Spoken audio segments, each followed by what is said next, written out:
महायुतीचा मुख्यमंत्री कोण होणार याची सगळी शाश्वती किंवा त्याचा एक निर्णय हा आज रात्रीपर्यंत येण्याची शक्यता आहे। महाराष्ट्रातील महाविजयानंतर आज फडणवीस दिल्लीला जाणार का हे सुद्धा पाहावं लागेल। नव्या सरकारबाबत मोदी, शहा आणि नड्डांशी फडणवीस चर्चा करण्यासाठी दिल्लीला जातील अशा चर्चा आहेत। मुख्यमंत्री पदासंदर्भात सुद्धा या वरिष्ठांच्या भेटी दरम्यान फडणवीस खलबत करतील असं म्हटलं जात आहे।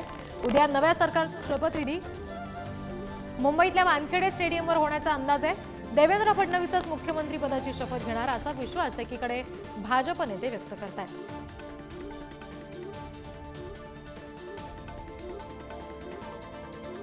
महायुतीचा मुख्यमंत्री कोण असेल या संदर्भातला निर्णय आज होऊ शकतो।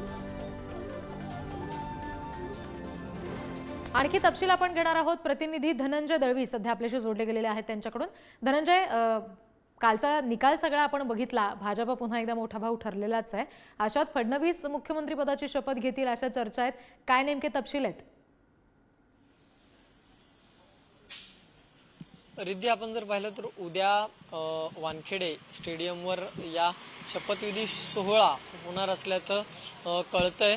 या सगळ्या संदर्भात अजून अधिकृत माहिती कोणती आलेली नाहीये। मात्र मुख्यमंत्री कोण असेल, कारण की ज्या विधानसभा निवडणुकीचा निकाल लागला त्यामध्ये महायुतीला जर आपण पाहिलं तर घवघवीत यश या ठिकाणी मिळालेलं आपल्याला पाहायला मिळालं। लोकांचा कल हा महायुतीच्या कडे असलेला सुद्धा पाहायला मिळाला। त्यामुळे आता मुख्यमंत्री कोण या सगळ्या संदर्भात चर्चा जी आहे ती सध्या सुरू आहे। एकीकडे भाजपचे कार्यकर्ते असतील किंवा संघाचे कार्यकर्ते असतील यांच्याकडून जर जी माहिती मिळते किंवा त्यांना जर विचारलं असतं त्यांचं म्हणणं की मुख्यमंत्री हे देवेंद्र फडणवीसच असतील, तशा आशयाचे बॅनरबाजी जी आहे ती भाजपकडून आणि संघ परिवाराकडून केली जाते। दुसरीकडे जर आपण पाहिलं तर एकनाथ शिंदे यांच्या जे शिवसेनेचे नेते मंडळी आहेत ते म्हणतात की पुन्हा एकदा मुख्यमंत्री एकनाथ शिंदे हेच असतील। त्यामुळे त्यांच्याकडून सुद्धा तशा आशयाच्या बॅनरबाजी केल्या जातात। अजित पवार यांचे कार्यकर्ते जे आहेत त्यांनी सुद्धा बॅनर लावलेले आहेत। मग बारामती असतील, मुंबईत असतील, अनेक ठिकाणी भावी मुख्यमंत्री असा उल्लेख केलेले बॅनर अजित पवारांचे लागले।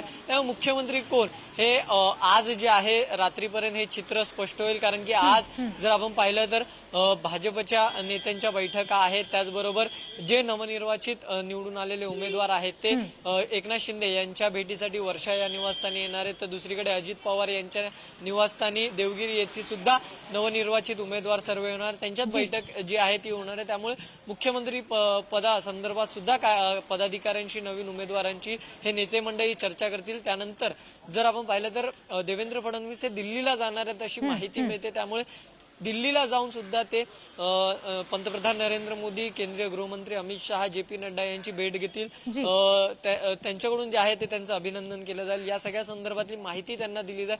त्यामुळे पुन्हा एकदा मुख्यमंत्री पदाबाबतचा निर्णय जो आहे तो दिल्लीमध्ये होणार का हे सुद्धा पाहणं तितकंच महत्वाचं असणार आहे। त्यामुळे आता महाराष्ट्राच्या मुख्यमंत्री पदाची शपथ कोण घेते हे पाहणं तितकंच महत्वाचं असणार आहे। त्या सगळ्या संदर्भातली उत्सुकता सुद्धा वाढलेली पाहायला मिळते। कारण की जर आपण पाहिलं तर याआधी ज्यावेळेस हे सरकार शिवसेना फुटून हे सरकार तयार झालं त्यावेळेस जर आपण रिद्धी पाहिलं तर मुख्यमंत्री हे देवेंद्र फडणवीस होतील अशा चर्चा होत्या। मात्र एकनाथ शिंदे यांच्यावर ही मुख्यमंत्री पदाची जबाबदारी देण्यात आली।